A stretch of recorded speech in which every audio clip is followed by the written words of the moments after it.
I have spent the last 16 years studying how cultural differences are changing global organizations.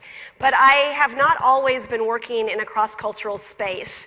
I was raised in a very monocultural place. I was raised in Minnesota, in the Midwest of the US. And it was only later as an adult that I started living in other countries and kind of learning about these things. But I had a situation early in my career that got this all started for me, where I was on a trip to Japan with a Japanese colleague, and I gave a short presentation to a group of Japanese participants, and at the end of the presentation I asked them if they had any questions. When I looked at the group, no one raised their hands, so I went to sit down. My Japanese colleague then said to me, "Erin, I think actually there were some questions. Do you mind if I try?" And I said, "Okay, fine." So he then stood up, and again he said, any questions? And again no one raised their hand. But this time he looked very carefully at the group. "Oh, do you have a question?" And the woman said, "Well, thank you, I do." And she asked a fascinating question. And then he did it again. "Oh, do you have something you'd like to say?" "Yes, thank you, I do." So afterwards I said to him, how did you know that these people had questions? And he said to me, "Well, it had to do with how bright their eyes were." And I thought, wow, they don't teach us that in Minnesota. So then I said, "Well, how do you know how bright their eyes are?"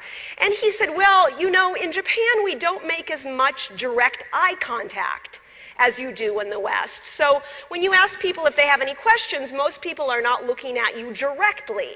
But a few people in the audience are looking directly at you, and their eyes are bright. And that indicates that they would be comfortable with you calling on them." So the next day I gave another presentation, and again I asked if there were any questions, and again no one raised their hand. But this time I thought, okay, I'll just try. So I did as he'd instructed, and I looked carefully at the group, and I saw, just as he said, that only a couple of people in the room were looking directly at me. And if I really thought about it, well, yes, okay, their eyes were bright. So I gestured to one of them, and he kind of went like that, and then I said, "Would you like to say something?" And he said, "Yes, thank you."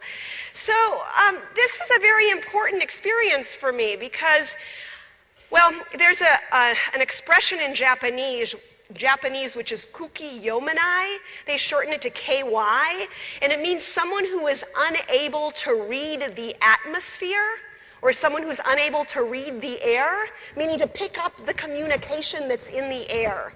And here we could see that he clearly could read the air, and I was clearly KY.